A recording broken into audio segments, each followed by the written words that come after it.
인간관계에 대한 기대를 접을 때 세상은 비로소 내 편이 된다. 살면서 인간관계 때문에 힘들지 않은 사람이 있을까요? 인간에게는 좋은 것에 접근하고자 하는 욕구와 나쁜 것을 회피하고자 하는 두 가지 욕구가 있다고 합니다. 그런데 인생이 참으로 재미있는 것은 그 접근과 회피를 제때, 제대로 하는 경우가 드물다는 것입니다. 인간은 살아가면서 무수한 후회와 실수를 반복하지요. 그리고 그 실수가 가장 많이 일어나는 곳이 바로 인간관계입니다. 인간 내면의 본성에 대해 여러분은 얼마나 알고 계신가요? 오롯이 혼자 설 수 있을 때 비로소 가질 수 있는 것. 그것이 관계력입니다.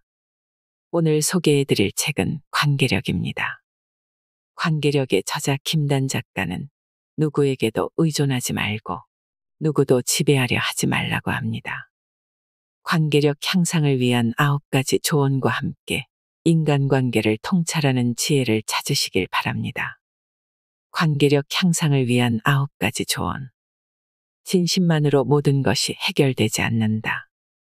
많은 사람이 기술적 분석이나 노력 없이 진심만으로 모든 것을 해결하려고 한다. 이성 관계에서도 그렇다.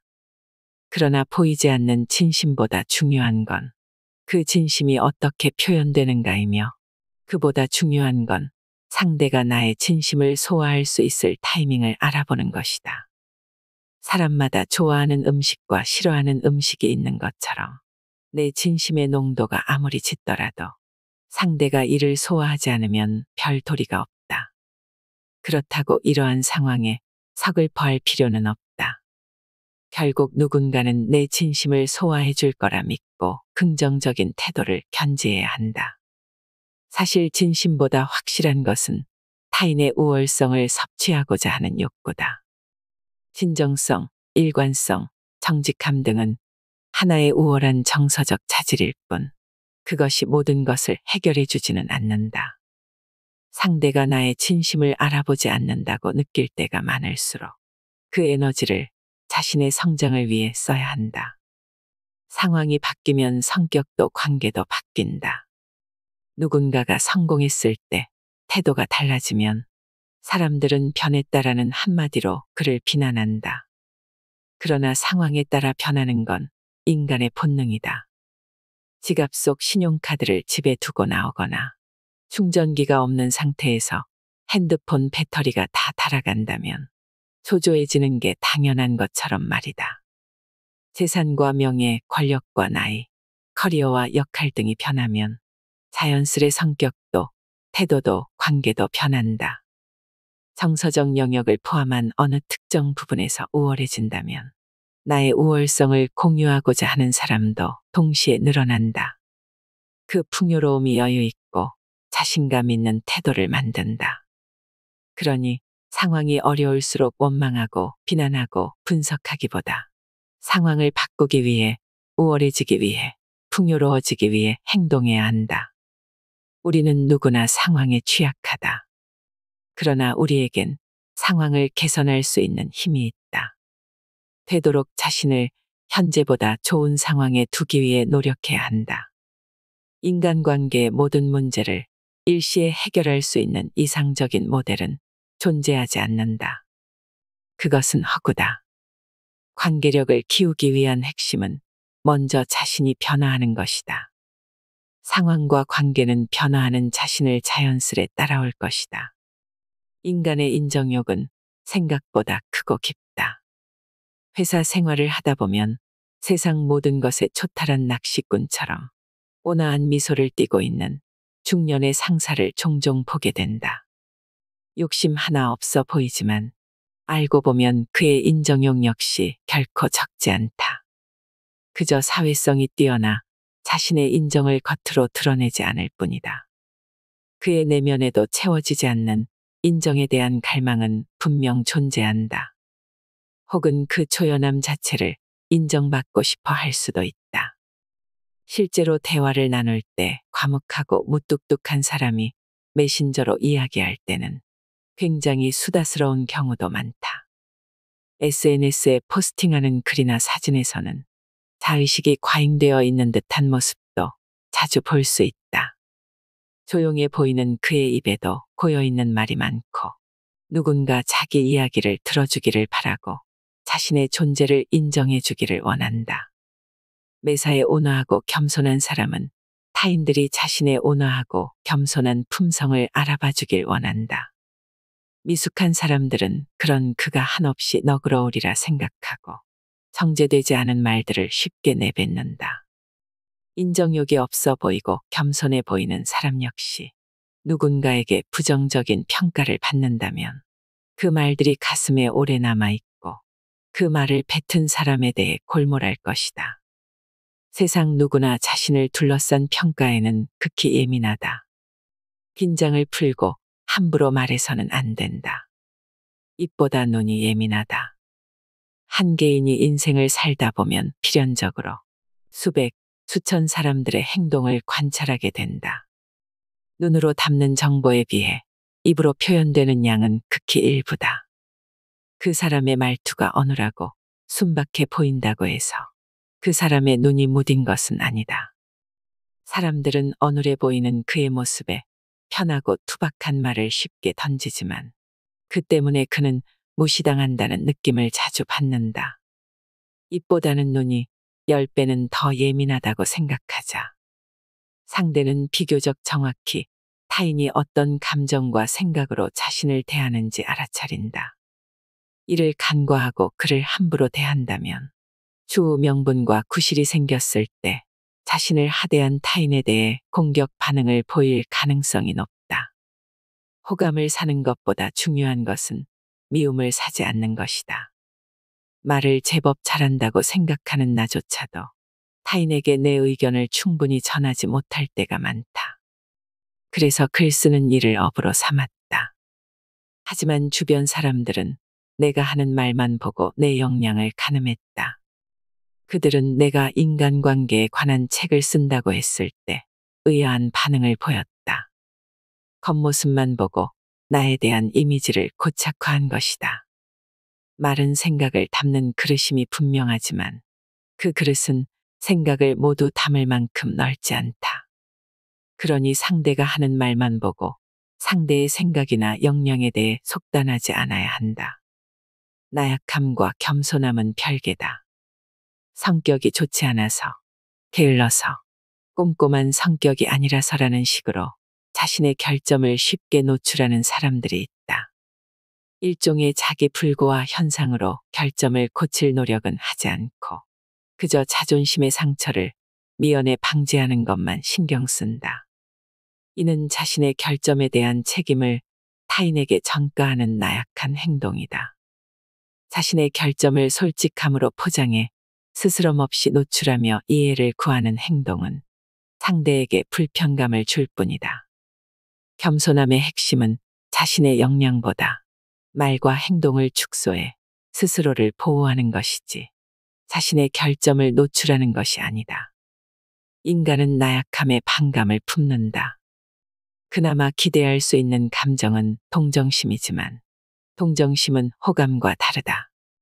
아니, 대부분 사람이 애당초 자신의 삶 또한 전투이기에 타인의 삶을 면밀히 들여다보고 동정할 심적 여유도 없다.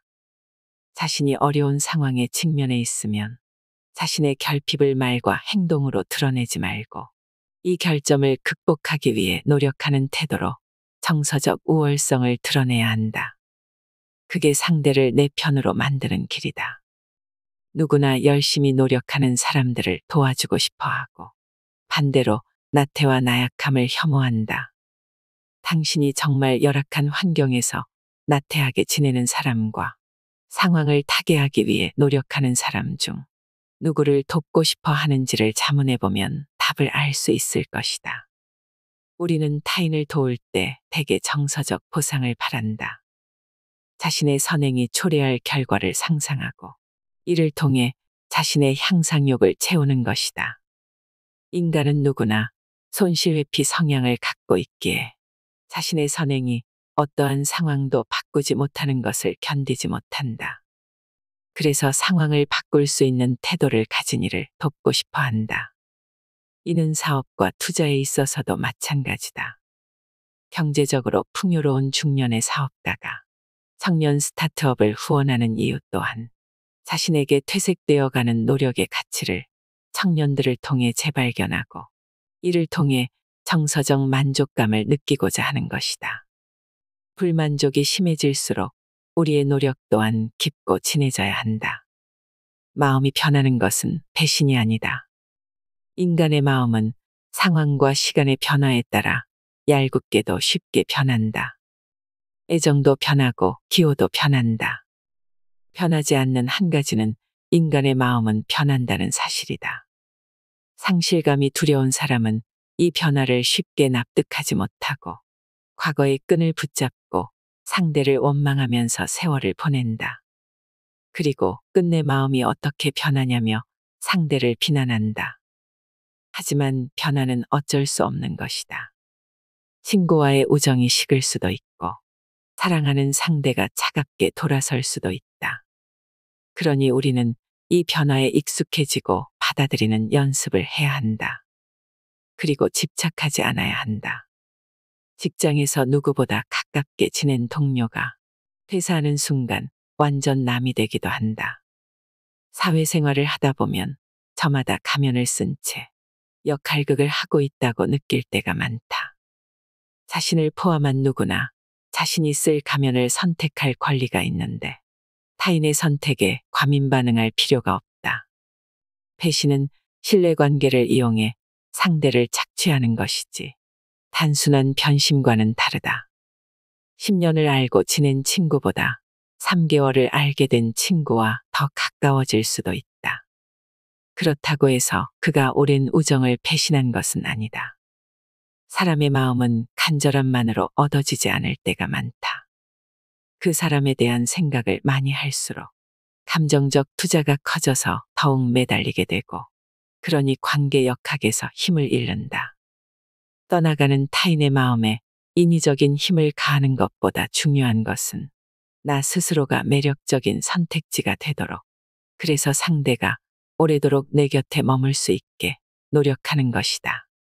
가깝다고 생각했던 사람이 멀어지기도, 멀다고 생각했던 사람이 가까워지기도 한다. 가까운 사람이 멀어지는 과정을 지켜보는 것은 매번 가슴이 아프다. 그럼에도 우리는 이런 일을 빈번히 겪을 것이다. 피할 수 없는 사실이기에 그것에 익숙해지고 무뎌져야 한다. 우리가 할 수 있는 최선은 자신이 여전히 매력적인 사람으로 남을 수 있도록 스스로를 가꾸고 더 나은 사람이 될 수 있도록 계속 성장하는 것이다. 뒷담화는 본능이다. 수백만 년 전부터 인류는 부족 단위로 생활해왔다.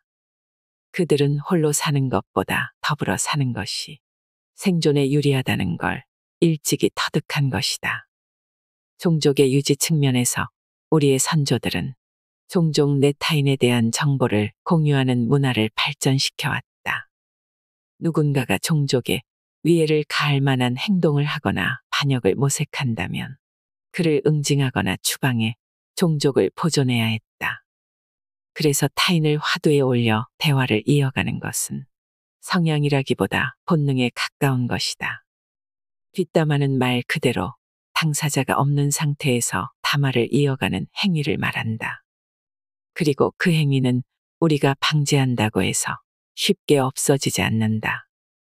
그러니 우리는 우리가 없는 자리에서 일어나는 뒷담화에 대해 예민하게 반응하기보다는 이 담화에 타격받지 않을 감정적 방어력을 키워야 한다. 뒷담화에 지나치게 신경 쓴다면 애꿎은 감정만 소비하고 하루의 기분만 망칠 뿐이다. 뒷담화는 언제까지고 이어질 것이고 타인에 대한 정보는 실시간으로 업데이트되기에 건강한 자존감을 바탕으로 타인에게 친절한 행동을 이어간다면 나에 대한 평가도 언젠가 바뀌게 될 것이다. 물론 그 뒷담화가 실질적 위협으로 다가온다면 나에 대한 호의로 충만한 타인과 연대하여 이를 봉쇄해야 한다. 그러나 단순한 소음 정도의 뒷담화라면 이를 그저 자연스럽게 받아들이는 의연한 태도가 필요하다. 개인에 대한 평가는 바뀐다. 옛 회사 동료 중에 열정맨이라고 불리던 사람이 있었다. 그는 필요 이상으로 지나치게 노력해 끊임없이 주변의 위화감을 조성했다. 그럼에도 그의 업무 수행 능력은 늘 기대 이하였다. 누군가는 멍청하다고 그를 평했다. 그를 좋아하는 사람은 회사에 거의 존재하지 않았다. 하지만 연차가 쌓이면서 그는 책을 읽고 자기 개발에 몰두했다. 타인에 대한 배려의 중요성을 깨닫고 자신만의 처세술도 완성했다. 투입되는 지식의 양이 늘어남에 따라 업무 능력은 비약적으로 향상됐다. 넘치는 열정으로 타인의 업무를 보조했고 주어진 업무 역시 깔끔하게 소화해내기 시작했다. 그의 평가는 몇 달이 지나지 않아 완전히 바뀌었다. 모두 그와 함께 점심을 먹고 싶어 했고 또 함께 일하고 싶어 했다. 그에 대한 평가가 바뀌자 그가 사회초년생 때 저질렀던 실수들은 어느덧 웃으면서 이야기할 수 있는 안주거리가 되었다. 이제 사람들은 그의 성장 서사에 주목했고 그에 대해 호기심을 갖기 시작했다. 사람은 망각의 동물임과 동시에 다분히 현재 지향적 사고를 갖고 있다. 과거에 그가 나에게 적지 않은 피해를 주었더라도 진정으로 사과하고 피해 이상의 보답을 베풀면 한때 증오했던 사람이라도 다시금 기회를 준다. 그러니 현재 좋은 평가를 받지 않는 사람이라도 그를 무시하지 말아야 하고 만약 자신이 지난날 과오를 저질렀다면 이를 덮기 위해 더욱 노력해야 한다. 앞에서 말했듯 사람의 마음은 변한다. 진정성 있는 사과와 보상이면 목석 같던 사람의 마음도 돌릴 수 있다. 좋지 않은 평가를 받고 있다면 지레 겁먹고 포기하지 않아야 한다. 그와의 좋지 않던 과거도 서로 추억할 날이 올 거라 믿고 자신을 변화시켜야 한다. 타인이 나를 어떻게 생각하는지는 정확히 알 수 없다. 우리는 모두 자기 초점적 주의를 갖고 있기에 타인이 우리를 어떻게 생각하는지 지독히도 궁금해한다. 그리고 상대에게 자신에 대해 어떻게 생각하냐고 물으며 답변을 재촉한다. 또한 술자리에서 은근히 자신의 평판을 물어보기도 한다. 그러나 결론부터 얘기하면 우리는 평생 그것을 제대로 알 수 없다. 사람에 대한 인식은 그날의 기분과 상황, 상대의 최근 행동과 표정, 말투에 따라 시시각각 변하며 그에 대한 인상조차 사람마다 판이하다. 수다스러운 친구도 때로는 유쾌하게 느껴지기도, 때로는 유난스럽게 느껴지기도 한다. 그리고 사람이 사람을 판단하는 데에는 이해관계와 감정, 상황이 복잡하게 얽혀 있다. 관계의 풍요 속에 사는 사람일수록 매력적인 선택지가 많기에 상대에 대한 호감 역시 일정 기준에 미달하게 된다면 금세 식어버리고 만다. 그렇기에 이를 명료화된 언어로 표현되길 요구하는 시도는 대개 더 큰 오해를 부르기 십상이다. 사실 대부분의 경우 우리 머릿속에도 타인에 대한 인상은 흐릿하게 그려져 있으며 따라서 이를 정확히 말로 표현하는 건 어려운 일이다. 소통 과정에서 왜곡과 오해가 빈번하게 발생할 수밖에 없다. 또한 상대에 대한 안 좋은 인상이 있더라도 이를 그대로 표현하는 사람은 거의 없다. 우리 모두에게는 사회성이 있기 때문이다. 그 사람 앞에서는 본심이 아니더라도 되게 긍정적인 방향으로 이야기해 줄 것이다. 그러니 이를 사실로 믿게 되면 더 큰 왜곡이 발생할 수 있다. 그래서 우리는 긍정적인 평가를 찾아 헤매는 고고학자가 아닌 스스로 최선의 기준을 세우고 이를 지키기 위해 노력하는 행동가가 되어야 한다. 평가는 그런 다음 자연히 따라오는 것이다. 물론 그 평가가 어떨지는 정확하게 알 수 없더라도 최선을 다했다면 자신감을 갖고 행동하면 된다. 그리고 이조차도 쉽게 변할 수 있기에 일관되게 노력해야 한다. 혼자만의 시간 갖기. 김영하 작가는 한 방송에서 20대 시절을 술자리로 낭비한 것을 후회한다고 밝혔다. 그는 술자리만 아니었으면 그 시간을 아껴 낭만과 사색을 이어갔을 것이라고 말했다. 현재 우리의 생활도 목적 없는 약속과 술자리로 점철되어 있을 것이다. 실없는 농담과 찰나뿐인 위로, 그리고 운동을 하지 못하는 생활 패턴으로 인해 우리의 몸은 빠른 속도로 산화되어 간다. 만나는 사람만 만나는 갇힌 삶을 살다 보니 사유의 폭도 좁아져 갈 것이다. 그러나 역사적으로 위대한 저작과 활동 대부분은 고립된 생활을 통해 완성되었다. 정조가 세상을 떠나고 18년 동안 유배를 떠난 정약용은 그 시간에 오로지 학문에 몰두해 조선 실학을 집대성했다. 손정혜 회장은 시한부 판정을 받고 2년 동안 병상에서 독서와 사색을 거듭한 후에 자신의 경영 철학을 완성해 현재의 사업을 이룩했고, 스티브 잡스는 자신이 만든 회사에서 쫓겨난 이후 절치부심 끝에 다시 경영 일선에 복귀하여 현재의 애플을 만들어냈다. 이처럼 나다움은 사람들에게서 떨어져 있을 때 완성되고, 그 나다움은 현대 사회의 가장 큰 경쟁력이다. 그런데 우리는 관계를 통해 나다움을 찾고자 한다. 하지만 그 노력은 우리의 귀중한 시간을 잡아먹을 뿐 별다른 유익을 주지 못한다. 상황과 위치가 바뀌면 만나는 사람의 범주 역시 필연적으로 바뀐다. 그러나 대부분은 찰나의 좁은 상황 속에서만 위치를 바꾸려 했을 뿐 진정한 의미의 노력은 게을리하고 이를 뒤늦게 후회한다. 혼자 있을 수 있는 힘을 갖춘 자는 불필요하고 건강하지 않은 관계로부터 자신을 해방할 수 있다. 또한 상대에게 기대하지 않고 의존하지 않기에 자연히 관계에 있어 우위를 점한다. 그리고 혼자 있는 시간을 자신에게 투자하기에 지나간 만남의 미련을 갖지 않고 앞으로 나아갈 수 있다. 사교적 활동 또한 우리 삶의 필수적인 부분이지만 그것에 인생이 잠식당해선 안 된다. 균형을 유지하도록 노력해야 하며 관계보다 중요한 건 자신의 발전임을 잊지 않아야 한다. 현재 내 주변 사람들은 골프에 열광한다. 골프가 매력적인 운동이고 그로 인해 좋은 사람들을 만날 수 있다는 점은 인정한다.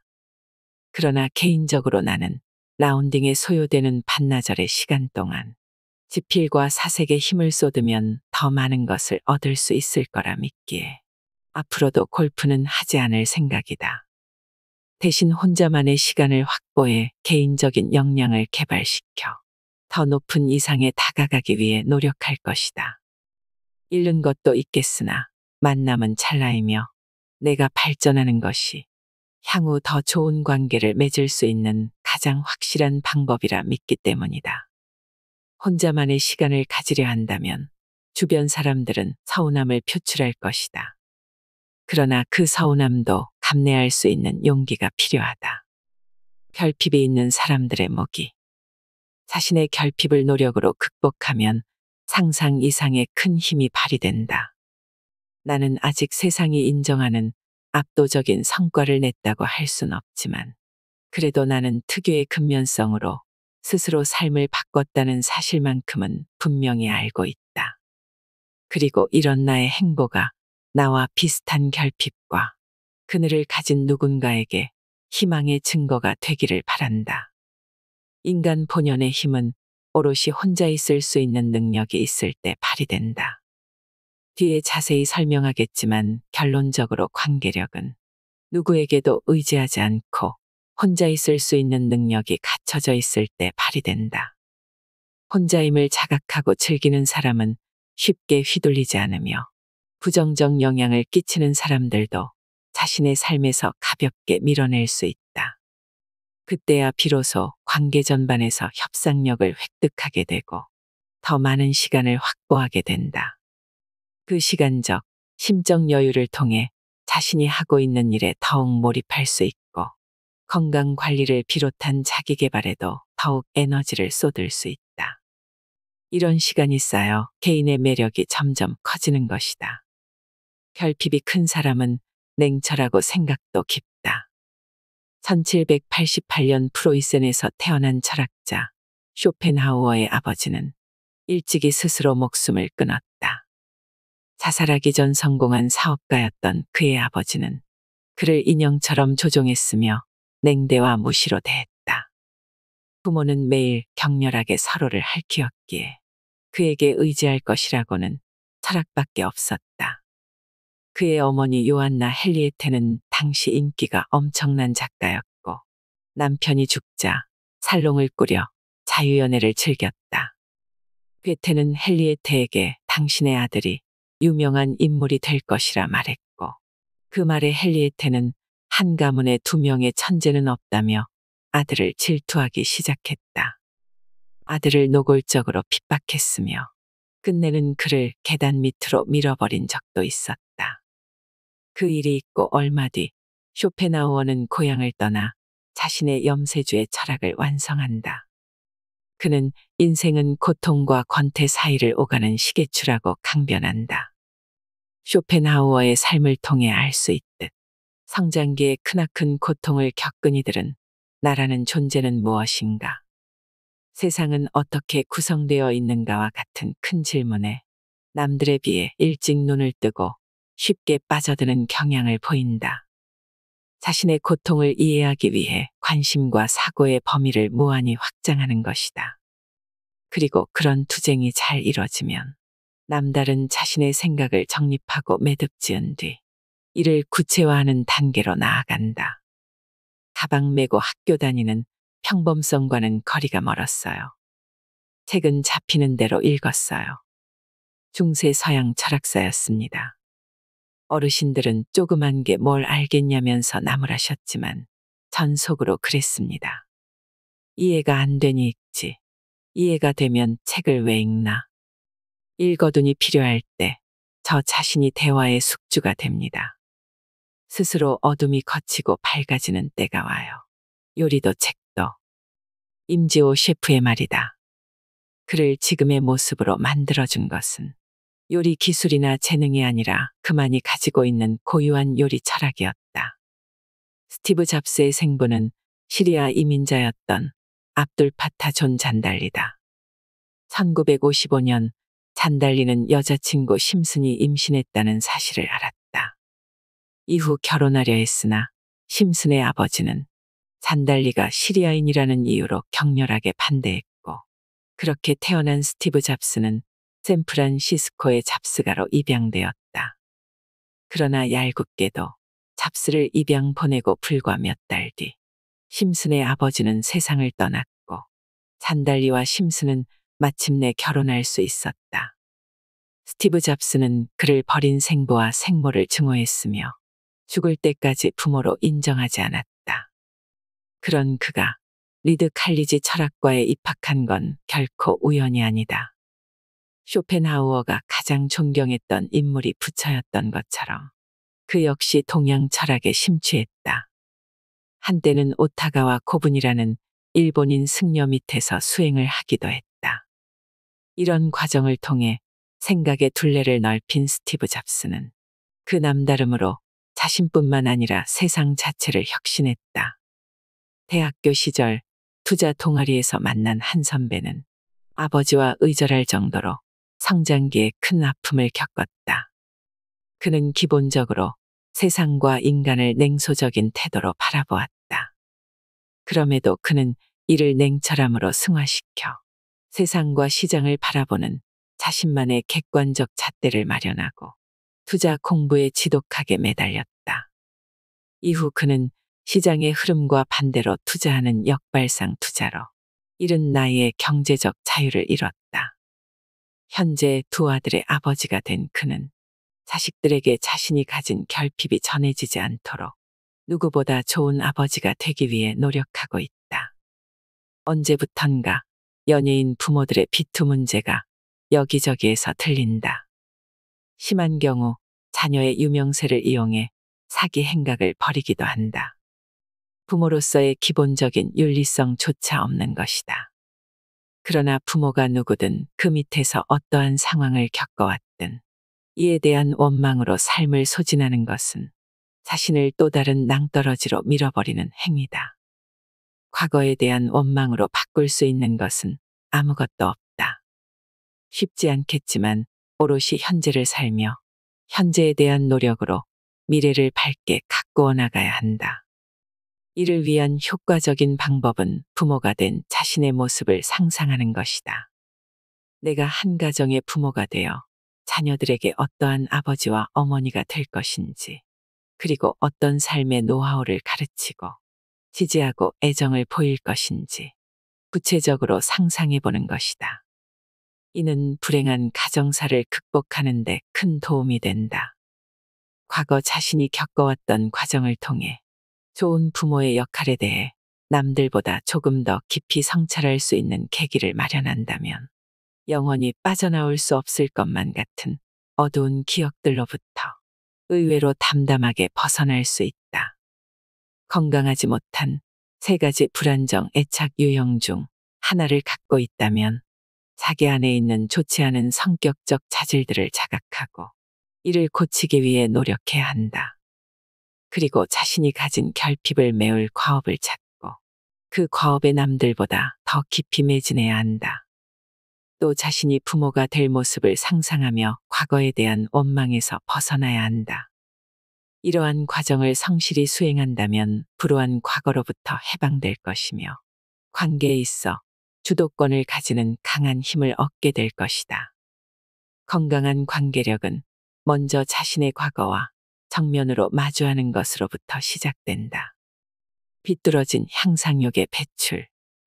이 책에서 거듭 반복할 이야기지만 성장하고 싶은 욕구, 더 나은 사람이 되고 싶은 욕구는 자기 자신 그리고 자신이 중요하게 생각하는 과업을 통해서 배출되어야 한다.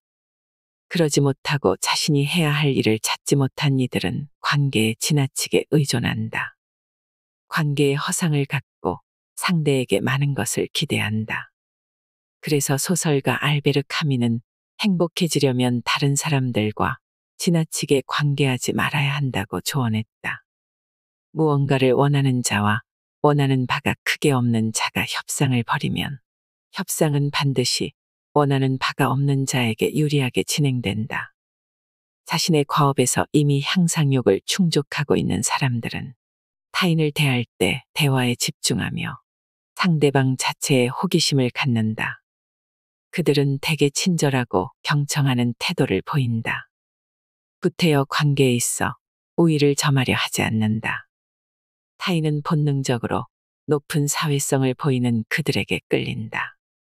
이것이 내가 정의하고자 하는 관계력이다. 관계력은 상대에게 의존하지 않고 구태여 지배하지 않으려는 상태인 차분함과 평정심에서 비롯된다. 그러니 만약 우리가 자신의 과업에서 향상욕을 충족하지 못하고 있다면 그 사실을 인지하고 타인과의 관계를 우월감 배출의 통로로 삼지 않도록 각별한 주의를 기울여야 한다. 그렇다면 건전하지 못한 향상욕은 어떤 방식으로 배출될까? 과시와 복종. 자신에 대한 믿음이 있고 자신의 과업을 충실히 해내고 있는 사람들은 구태여 남들에게 자신의 뛰어남을 과시하지 않는다. 이미 그의 주변 환경은 자신을 향한 호응으로 충만하기에 그가 인간관계에서 얻으려 하는 심리적 과실은 그리 크지 않다. 이미 마음의 여유를 넉넉히 확보하고 있기 때문에 타인에게 괜한 위화감을 조성해가며 자신이 우월함을 강조할 이유가 없다. 하지만 그 반대의 경우, 즉 현재 자신의 모습이 스스로 마음에 들지 않는 사람들은 자신이 이룬 것을, 자신의 명석함을, 자신의 통찰력을, 자신의 인간성을 끊임없이 상대에게 설득하고자 한다. 자신의 유일성을 인정해달라고 관계를 맺는 상대에게 온갖 표정과 몸짓과 언어로 어필한다. 그런 행동이 지속되고 축적될수록 결국 상대는 심판자의 지위를 부여받게 된다. 그로 인해 누군가는 얼떨결에 그의 유일성을 판단할 수 있는 절대적 권위자가 되어버린다. 내가 누구랑 친한데, 내가 누구랑 잘하는데, 그분이 워낙 날 아끼셔서 이런 식의 말을 꺼내며 유명하거나 능력이 뛰어난 누군가와의 친분을 과시하는 유형도 있다. 다른 사람의 우월성에 일부라도 섭취하고자 하는 것이다. 자신의 직업과 출신을 강조하는 경우도 있다. 우수한 카테고리에 속한다는 것을 강조함으로써 좋은 이미지를 덧입고자 하는 것이다. 이 모든 것이 자신의 나약함을 감추기 위한 방편이다. 하지만 그런 식으로는 인간관계에서 진정한 힘을 가질 수 없다. 거듭 강조하지만 근본적으로 가장 중요한 것은 오롯이 홀로 있을 능력을 키우는 것이다. 깎아내림. 홀로 서 있지 못하는 나약한 사람에겐 자신을 제외한 모든 상황과 사람이 너무나 높아 보인다. 그래서 그들은 자신도 모르게 남들을 깎아내려 자신과 키를 맞추려 한다. 남을 낮춤으로써 권력의 균형을 유지하고자 하는 것이다. 이러한 생각은 언어적 표현을 통해 구체화된다. 사이버 공간에서 반복적이고 악의적인 댓글을 남기는 사람들에게도 이런 심리가 있다고 할 수 있다. 일 처리가 빠르고 명석한 상사가 있었다. 그런데 그는 일 자체에 초점을 두는 것이 아니라 언제나 일로 타인을 제압하는데 더 몰두하곤 했다. 상대방의 오류를 집요하게 찾아내거나 이를 필요 이상으로 처리하고 이를 과시하며 자신과 타인을 구태여 비교했다. 알고 보니 그는 작은 키와 왜소한 몸, 그리고 지방대 출신이라는 콤플렉스를 갖고 있었다. 이처럼 타인과 자신의 차별점을 부각하며 우월성을 추구하는 사람이 의외로 많다. 심지어 그들은 자신이 일을 잘하고 있어도 다른 부분에서 열등감을 느끼기 때문에 누구를 만나도 자신보다 높아 보이게 되고 그럴 때마다 상대를 깎아내림으로써 자신의 부정적인 감정을 해소하려고 한다. 하지만 그런 감정은 결코 해소되지 않는다. 결국 그는 그렇게 찌푸린 채로 점점 더 자기만의 세계에 갇힐 것이다. 누군가를 인정한다는 사실 자체가 그 사람의 높은 사회성을 증명한다. 사람들은 본능적으로 뛰어난 성과를 거둔 상대를 보면 방어기제가 발동하기 때문이다. 우리는 자신이 발을 딛고 있는 토양이 흔들리게 되면 자신도 모르게 타인의 실패를 갈망하게 되는 바람직하지 못한 습성이 있다. 일본의 신경과학자 다카하시 히데이코는 취업 준비생들을 모아놓고 그들의 두뇌 활동을 측정했다. 그들은 자신들보다 자질이 더 우수한 다른 취업 준비생들을 소개받는 순간 뇌에서 통증을 담당하는 부위가 강하게 반응했다. 그런데 더 놀라운 것은 그 사람이 심각한 실패를 겪었거나 연인이 바람피웠다는 이야기를 듣자 단 음식을 먹거나 기쁨을 느낄 때 활성화되는 측좌액이 격렬하게 반응했다는 사실이다. 이처럼 자신과 비슷하다고 느꼈던 누군가가 저만치 앞서갈 때 겪는 방어기제와 불안감은 뇌의 일부가 저절로 반응하는 본능인 것이다. 작가 알랭드 보통 역시 우리가 동등하다고 여겨 우리 자신과 비교하는 사람이 늘어날수록 우리의 불안감도 커진다라고 말했다. 그러니 우리가 비교해야 하는 것은 타인이 아니라 과거의 자기 자신이다. 그리고 더 나은 내가 되기 위해 끊임없이 달려가야 한다. 이런 본능에도 불구하고 누군가를 사심없이 인정하는 사람도 있다. 이는 그만큼 자신의 토양이 단단하다는 것을 간접적으로 증명해 준다. 자아 존중의 표식이라고도 할 수 있다. 타인에게 인정받기를 갈구하는 사람과 타인을 인정할 줄 아는 사람이 만나게 되면 관계는 당연히 후자에게 유리하게 흘러갈 것이다. 인정에 목마른 이들에게 그가 베푸는 사심 없는 인정은 오아시스의 역할을 하게 된다. 더 나아가 그런 그에게 의존하게 될 가능성도 크다. 상대가 나를 지지하도록 만드는 것은 비난이 아니라 인정이다. 과잉연대. 자신의 현재 상황이 만족스럽지 않을수록 사람들은 인간관계를 통해 이를 해결하려고 한다. 이런 사람들끼리 모이게 되면 하나의 파벌이 완성된다. 자신들만의 슬로건을 만들고 타 집단을 배척한다. 하지만 아무리 생각해봐도 이 모임이 자신의 삶에 긍정적인 영향을 주는지는 스스로 확신하지 못한다. 그저 까닭없이 모이고 합당하지 않은 명분에 생각 없이 가담한다. 히틀러가 짧은 시간에 독일 전체를 장악할 수 있었던 원인은 국민들의 비뚤어진 향상욕을 자극했기 때문이다. 1918년 독일은 제1차 세계대전에서 패했고 미국과 유럽의 승전국들은 베르사유 조약을 통해 전쟁의 책임을 패전국인 독일에 물었다. 독일은 해외 식민지 전체를 빼앗겼을 뿐만 아니라 1320억 마르크라는 천문학적 액수의 전쟁 배상금을 지불해야 했다. 독일인들의 마음은 자신들이 패전국이자 이류 국가에 살고 있다는 무력감과 패배감에 찌들어가고 있었다. 이들은 자신들의 패배감을 전가할 표적이 필요했다. 그 대상이 바로 그들을 항상 앞서왔던 유대인이었다.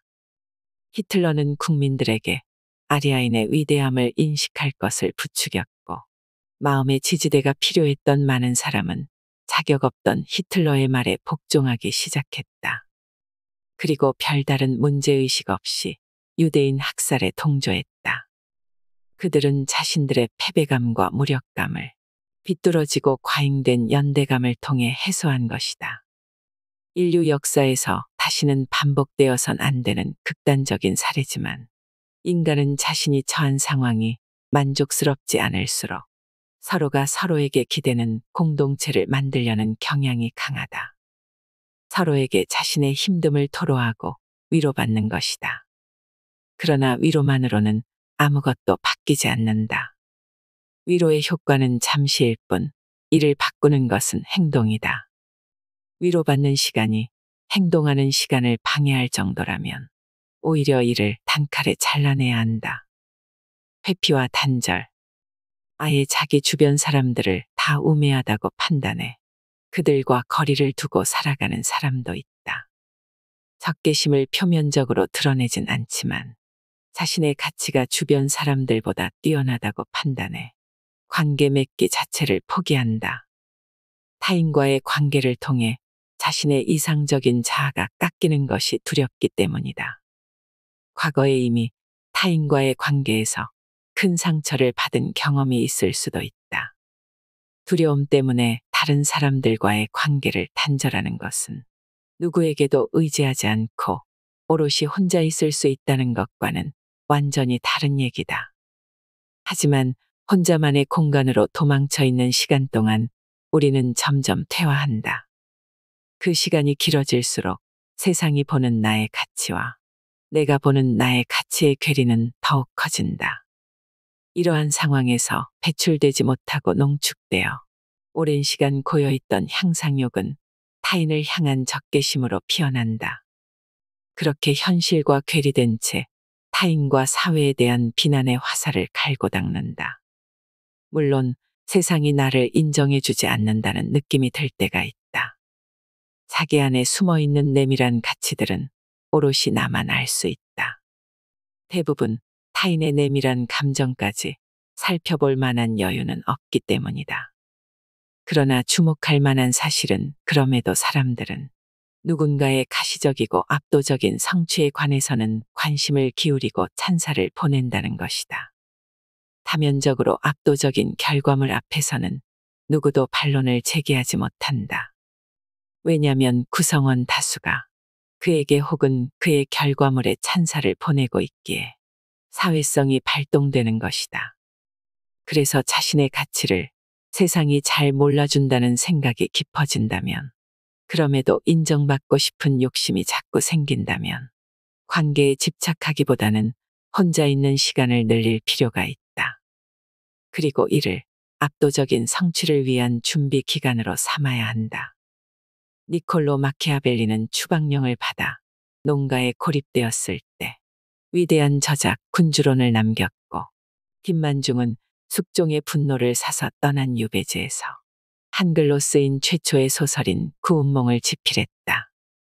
회피와 단절을 택하는 사람은 고립된 시간 동안 타인에 대한 적개심을 농축시킬 뿐이지만 생의 혁신을 이룩하는 사람은 이 불만족을 각성의 계기로 삼고 고립된 시간 동안 더 나은 나를 위한 준비를 게을리하지 않는다.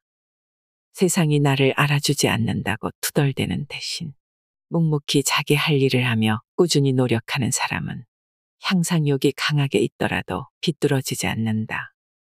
매일매일의 과업 수행을 통해 향상욕이 고이지 않고 건강하게 배출된다. 같은 상황이지만 이 둘의 인생을 가르는 것은 결국 그 상황을 맞이하는 태도다. 돌이켜보면 저는 어른인 척 흉내는 냈지만 정말 어른다웠던 적은 별로 없었던 것 같습니다. 나이를 지그시 먹어도 아쉽고 또 아쉬운 게 인생이라 하지요. 우리는 나이가 들어도 여전히 과거를 그리워하고 현재를 목말라하고 미래를 두려워하며 살아갑니다. 죽음을 앞두고 내가 살아온 삶을 돌이켜보면 결국 껍데기만 남았구나 하게 되는 순간이 오겠지만 오늘도 여러분과 이렇게 소통하며 또 다른 행복을 찾습니다. 밀도가 높은 쇳덩이는 외부의 공격에도 쉽사리 구부러지지 않는다고 합니다. 여러분, 오늘의 인생 지혜가 어떠셨나요? 내면의 단단함으로 오늘 하루도 힘차게 걸어나가시길 바랍니다. 이상으로 인생의 품격이었습니다. 하루하루 당신의 품격이 더 빛나길 바랍니다.